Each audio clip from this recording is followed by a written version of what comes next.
Am I the a-hole for telling my sister-in-law I don't have to treat her kids like they're mine and setting boundaries while I'm pregnant? All right, y'all, let me get this off my chest because I'm tired.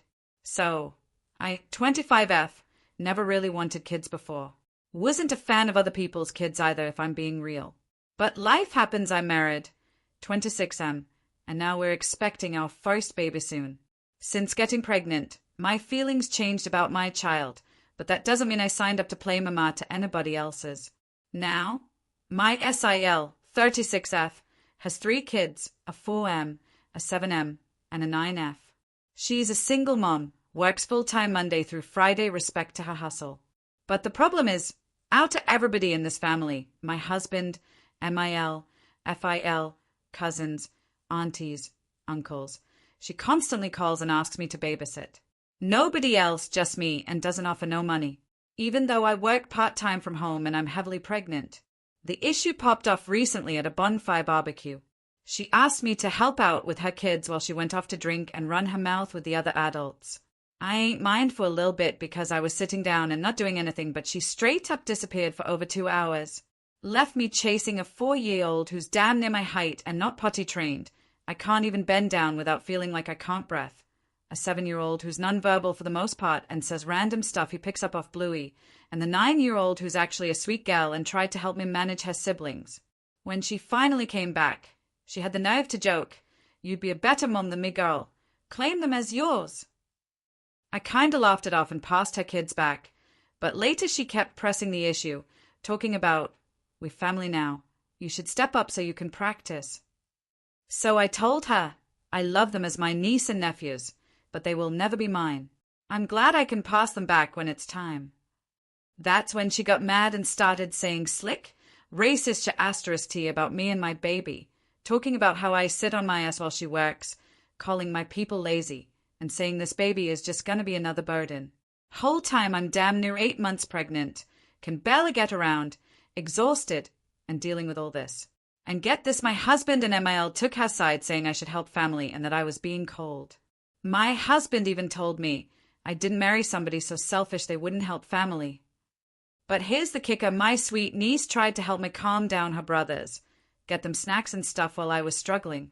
And they had the audacity to tell her, "No, your auntie can do it. She's the adult."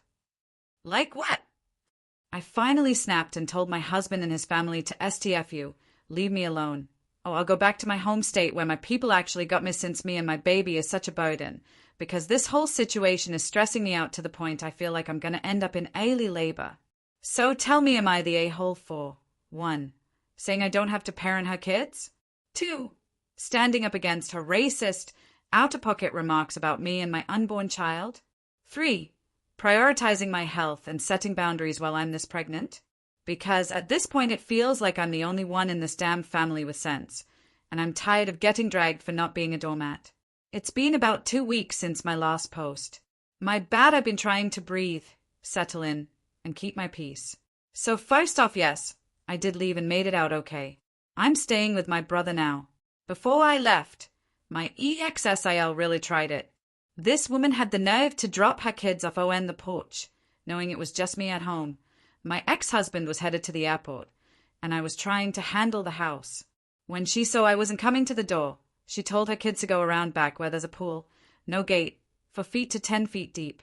If that gate had been locked like it should have been, anything could have happened, but she didn't care, just pulled off. And as much as I didn't want to deal with it, I let the kids in, but I also called the police. I'd had enough. They came, talked to me, and called MIL to come get them, because I wasn't doing this again. I was leaving the next evening and wasn't about to be guilt-tripped into babysitting. MIL showed up angry, calling me a pathetic bitch and saying my daughter would never be accepted. She tried to attack me, but luckily the officer was in the way. He told her if she didn't take the kids, he'd call DHR and she'd be the one going to jail. Next thing I know, she's on the phone with my husband, who was supposed to be on a flight. He turned around, missed his plane, and came home raging. Told me I was vile, that he wanted a divorce, that if I wasn't pregnant I would have gotten it, and that he wanted nothing to do with the baby. Talking about he'll take everything in court, even my baby. Told me to get out of his house. I said, "No, sir. Both our names are on that deed. You can go. Fast forward. SIL comes back hours later that night, drunk, banging on windows, yelling for me to come out so she can beat my ass. I was inside, confused, watching it all on the cameras. I told her through the MIC, leave my property or I'm calling the police and standing my ground. Instead of backing off, this fool throws a rock through the window. I called the police again and she starts screaming that I kidnap her kids who weren't even there. When the officers got there, I opened the door, let them search the house, and reminded them her mama had already picked them up. Did I press charges? Absolutely. I showed them the footage, and they arrested her.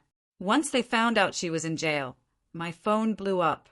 My ex even tried to come back to the house, but I was already gone at a friend's house. I took my important documents, the baby's stuffed clothes, etc. And her boyfriend said I could stay as long as I needed even though I was leaving the next day. I was scared to be at the house alone.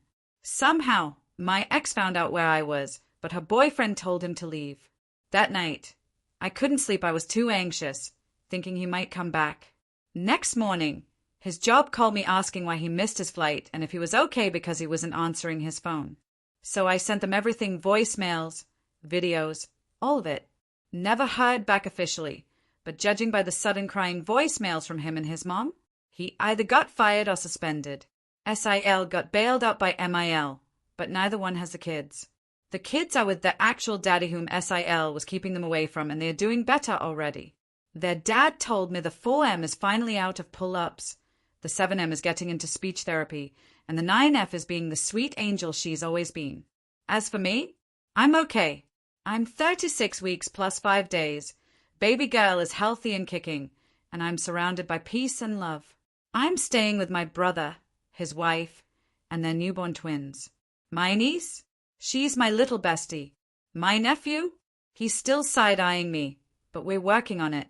I'm still working from home. My boss knows everything and told me I can go on maternity leave whenever I'm ready and take all the time I need. I've been surrounded by family and childhood friends, the ones who truly love me. My good sister-in-law keeps joking that I should just stay forever so we can raise our kids together. Honestly, I'd love that. But I'm also focused on building something just for me and my daughter. Oh, and yes, I'm getting that divorce. I'll be filing out of state, so it'll take some time, but I'm playing it smart. No more emotional moves, just prayers, planning, and peace. To everyone who told me to run, thank you. You were right. The advice, the jokes, the love, I needed all of it. He was all I ever knew. We met freshman year of college, but now I'm choosing me. I'm choosing my daughter. I'm choosing peace. And in God's timing, we'll be just fine.